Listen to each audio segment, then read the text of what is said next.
Bapa, kami bersyukur dan berterima kasih Tuhan kalau kesempatan ini kembali kami boleh datang kepadamu. Ampuni terlebih dahulu segala dosa dan kesalahan kami.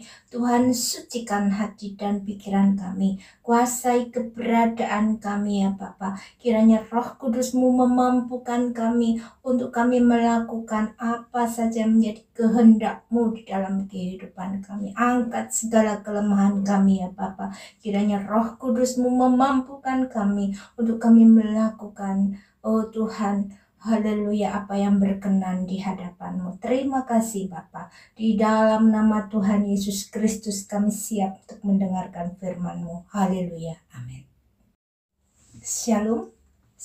Salam sejahtera di dalam nama Tuhan Yesus Kristus.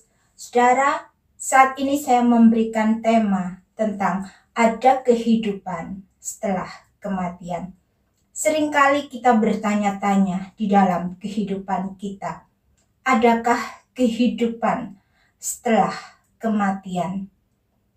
Ayat pembacaan kita saya ambil di dalam Injil Lukas pasal yang ke-16 ayat yang ke-19 sampai ayat yang ke-31. Saudara, tidak ada yang abadi di dunia ini, baik itu di dalam kehidupan dan penghidupan kita. Ada suka, ada duka, ada tertawa, ada juga menangis, ada susah, ada senang, datang silih berganti di dalam kehidupan kita. Demikian juga dengan roda kehidupan kita. Ada kalanya kita di bawah, ada kalanya juga kita di atas. Dan satu kali kelak, kita semua yang tinggal di dunia ini pasti akan mengalami yang namanya kematian. Baik tua atau muda, miskin atau kaya, baik atau jahat. Karena kematian adalah upah dari dosa. Dan kematian sudah ditetapkan oleh Allah sendiri. Dan debu kembali menjadi tanah seperti semula. Dan roh kembali kepada Allah yang mengaruniakannya. Lukas 16 ayat yang ke-19 mulai. Orang kaya dan Lazarus yang miskin. Ada seorang kaya yang selalu berpakaian jubah ungu dan kain halus. Dan setiap hari ia bersukaria dalam kemewahan. Dan ada seorang pengemis bernama Lazarus. Badannya penuh dengan borok, berbaring dekat pintu rumah orang kaya itu. Dan ingin menghilangkan laparnya dengan apa yang jatuh dari meja orang kaya itu. Malahan anjing-anjing datang dan menjilat boroknya. Kemudian matilah orang miskin itu, lalu dibawa oleh malaikat-malaikat ke pangkuan Abraham. Orang kaya itu juga mati, lalu dikubur, dan sementara ia menderita sengsara di alam maut, ia memandang ke atas, dan dari jauh dilihatnya Abraham dan Lazarus duduk di pangkuannya. Lalu ia berseru katanya, "Bapa Abraham, kasihanilah aku, suruhlah Lazarus supaya ia mencelupkan ujung jarinya ke dalam air dan menyejukkan lidahku, sebab aku sangat kesakitan dalam nyala api ini." Tetapi Abraham berkata, "Anak, ingatlah bahwa engkau telah menerima segala yang baik sewaktu hidupmu, sedangkan Lazarus segala yang buruk. Sekarang ia mendapat hiburan dan engkau sangat menderita. Selain daripada itu, di antara kami dan engkau terbentang jurang yang tak terseberangi, supaya mereka yang mau pergi dari sini kepadamu, ataupun mereka yang mau datang dari situ kepada kami tidak dapat menyeberang. Kata orang itu, kalau demikian, aku minta kepadamu Bapa, supaya engkau menyuruh dia ke rumah ayahku. Sebab masih ada 5 orang saudaraku, supaya ia memperingati mereka dengan sungguh-sungguh, agar mereka jangan masuk kelak ke dalam tempat penderitaan ini. Tetapi kata Abraham, ada pada mereka kesaksian Musa dan para nabi. Baiklah mereka mendengarkan kesaksian itu. Jawab orang itu, tidak Bapak Abraham. Tetapi jika ada seorang yang datang dari antara orang mati kepada mereka, mereka akan bertobat. Kata Abraham kepadanya, jika mereka tidak mendengarkan kesaksian Musa dan para nabi, mereka tidak juga akan diyakinkan sekalipun oleh seorang yang bangkit dari antara orang mati. Puji Tuhan, saudara. Pertanyaannya adalah, adakah kehidupan setelah kematian? Banyak orang yang takut menghadapi kematian. Tetapi walaupun demikian, kalau sudah waktunya kita menghadap Allah, tidak ada manusia yang dapat menolaknya. Banyak orang yang tidak tahu dan bahkan tidak mau tahu tentang kematian. Apalagi kalau kita tidak mempercayai adanya Allah di dalam kehidupan kita. Karena Allah tidak bisa terlihat oleh mata jasmani kita.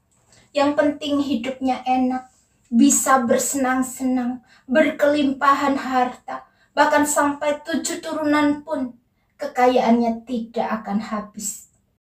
Mereka berkata, mari kita makan dan minum, kawin dan dikawinkan, karena besok kita akan mati. Orang kaya yang diceritakan di sini hidupnya bergelimang harta, hidup dalam kemewahan, tetapi tidak memperdulikan Lazarus yang miskin, badannya penuh dengan borok, yang selalu berbaring dekat pintu rumahnya. Bahkan Lazarus untuk menghilangkan laparnya, ia mencari sisa-sisa makanan yang terbuang dari orang kaya ini. Orang kaya ini tidak menyadari bahwa hidup ini singkat, sama seperti uap yang sebentar saja kelihatan lalu lenyap. Sama seperti bunga yang mekar lalu layu. Pemazmur mengatakan, masa hidup kami 70 tahun, dan jika kami kuat 80 tahun, dan kebanggaannya adalah kesukaran dan penderitaan, sebab berlalunya buru-buru dan kami melayang lenyap. Diceritakan Lazarus pada akhirnya meninggal dan diangkat oleh malaikat Tuhan dan duduk di pangkuan Bapak Abraham. Sedangkan orang kaya ini juga meninggal dan dikuburkan dan masuk ke dalam tempat penderitaan. Jadi saudara, orang yang meninggal di dalam Tuhan akan tinggal di Firdaus. Seperti yang diucapkan oleh Tuhan Yesus kepada penjahat yang disalib di sebelah kanannya. Hari ini juga engkau ada bersama-sama dengan aku di Firdaus. Sedangkan orang yang tidak percaya kepada Tuhan akan berada di tempat penderitaan. Namanya adalah Hades, yaitu tempat penderitaan untuk sementara waktu. Sampai tiba waktunya pada masa kekekalan, yaitu sorga yang kekal dan neraka yang kekal. Sebenarnya saudara, Allah menciptakan neraka itu untuk iblis dan antek-anteknya untuk dihukum pada masa kekekalan. Tapi iblis tidak mau sendirian di neraka. Itu sebabnya saudara, iblis menyeret manusia dengan berbagai macam tipu daya. Terutama di penghujung zaman ini. Iblis bekerja lebih giat lagi untuk menakut-nakuti kita, untuk menyesatkan kita, untuk memperdaya kita manusia dengan berbagai-bagai cara. Tujuannya adalah supaya kita jatuh ke dalam perangkap iblis. Tetapi isi hati Allah, saudara, jangan ada manusia yang binasa. Kalau boleh, semua manusia diselamatkan. Tetapi itu semua tergantung dari kehendak bebas kita manusia. Adakah kita tunduk dan taat kepada Allah, ataukah kita tunduk dan taat kepada iblis?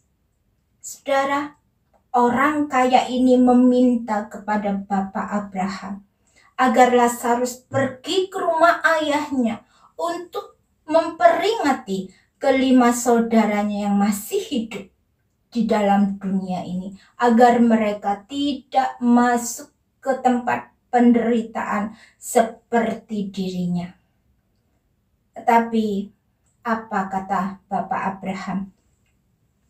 Ada pada mereka kesaksian Musa dan para nabi. Baiklah mereka mendengarkan kesaksian itu. Lalu jawab orang kaya itu, tidak Bapak Abraham, tetapi jika ada seorang yang datang dari antara orang mati kepada mereka, mereka akan bertobat. Tapi kata Abraham kepadanya, jika mereka tidak mendengarkan kesaksian Musa dan para nabi, mereka tidak juga akan mau diyakinkan sekalipun oleh seorang yang bangkit dari antara orang mati. Kita bisa tahu di sini, saudara, bahwa orang yang mati tidak bisa datang kepada orang yang hidup, karena kita sudah berbeda alam, yaitu alam roh. Jadi kalau ada orang yang sudah meninggal dunia lalu mendatangi kita, itu sebenarnya adalah iblis yang menyerupai orang-orang yang meninggal. Tujuannya adalah untuk menakut-nakuti kita, karena Allah tidak memberikan kepada kita roh ketakutan, tapi roh yang mendatangkan damai sejahtera.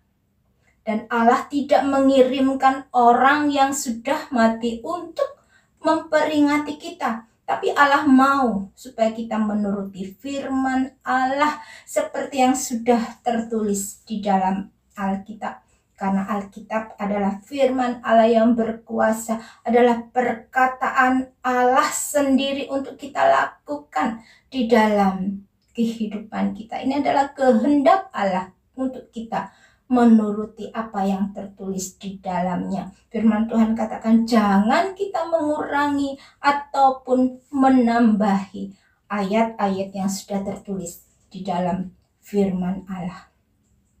Saudara, ketika Raja Saul meminta petunjuk kepada Nabi Samuel yang telah meninggal dunia, maka Raja Saul telah menjadi terkutuk dan ditolak oleh Tuhan. Dan Tuhan telah mengoyakkan kerajaannya dan memberikannya kepada Daud, karena Daud adalah seorang yang berkenan di hati Allah.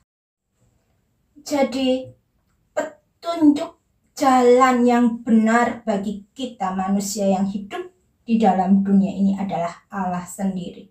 Kita bisa meminta petunjuk melalui firman Allah, kita bisa membacanya, merenungkannya, dan melakukannya di dalam kehidupan kita. Di dalam Perjanjian Baru, mencatat kisah Tuhan Yesus Kristus yang datang untuk menyelamatkan kita dari dosa, dan kita menjadi orang yang merdeka, melalui Kristus dan memperoleh hidup yang kekal. Firman Tuhan juga memberitahukan kepada kita, saudara, memang kita manusia sudah ditetapkan untuk mengalami kematian, dan itu adalah ketentuan dari Allah sendiri. Tetapi Tuhan memberitahukan satu rahasia, di mana tidak semua dari kita akan mengalami kematian, tetapi ada orang-orang yang terangkat ke sorga, sama seperti Elia yang terangkat ke sorga untuk menyongsong Tuhan di awan. 1 Tesalonika pasal yang keempat ayat yang ke-16, sebab pada waktu tanda diberi, yaitu pada waktu penghulu malaikat berseru dan sangkakala Allah berbunyi, maka Tuhan sendiri akan turun dari sorga, dan mereka yang mati dalam Kristus akan lebih dahulu bangkit. Sesudah itu kita yang hidup yang masih tinggal akan diangkat bersama-sama dengan mereka dalam awan menyongsong Tuhan di angkasa. Demikianlah kita akan selama-lamanya bersama-sama dengan Tuhan. Karena itu hiburkanlah seorang akan yang lain dengan perkataan-perkataan ini. Puji Tuhan, saudara, inilah penghiburan kita bagi setiap orang yang percaya kepada Tuhan Yesus, bahwa Tuhan Yesus adalah Tuhan dan Juru Selamat. Karena kalau Tuhan Yesus dibangkitkan, maka kita juga akan mengalami kebangkitan. Karena jika Kristus tidak dibangkitkan, maka sia-sialah iman percaya kita, dan kita masih hidup di dalam dosa kita, dan kita akan mengalami kebinasaan. Saudara, tidak sia-sia iman percaya kita kepada Tuhan Yesus Kristus, karena kita akan mengalami masa kekekalan, yaitu di sorga yang kekal, dan kita akan hidup bersama-sama dengan Allah sendiri. Dia yang akan menjadi pemimpin kita, dan kita akan bertemu muka dengan Allah Bapa di sorga. Puji Tuhan, saudara. Kiranya firman Tuhan boleh menjadi berkat dan kekuatan bagi setiap kita. Bapa, kami bersyukur dan berterima kasih Tuhan kalau kami sudah mendengarkan firman-Mu. Kiranya mampukan kami Tuhan, kami boleh mengerti akan firman-Mu, bahwa kami, oh Tuhan, Kau menjamin keselamatan kami, bahwa di dalam Engkau ada kebenaran dan kehidupan Tuhan. Terima kasih Bapa, terima kasih Engkau menjamin kami tidak saja pada masa sekarang ini, tapi pada masa yang akan datang. Mampukan kami Tuhan untuk kami tetap kuat di dalam Engkau, untuk kami boleh bertahan sampai pada kesudahannya, hingga kami boleh beroleh mahkota yang daripada-Mu. Terima kasih Bapa, terima kasih.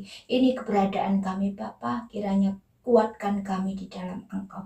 Di dalam nama Tuhan Yesus Kristus kami menyerahkan segala doa dan permohonan kami ini. Haleluya, amin.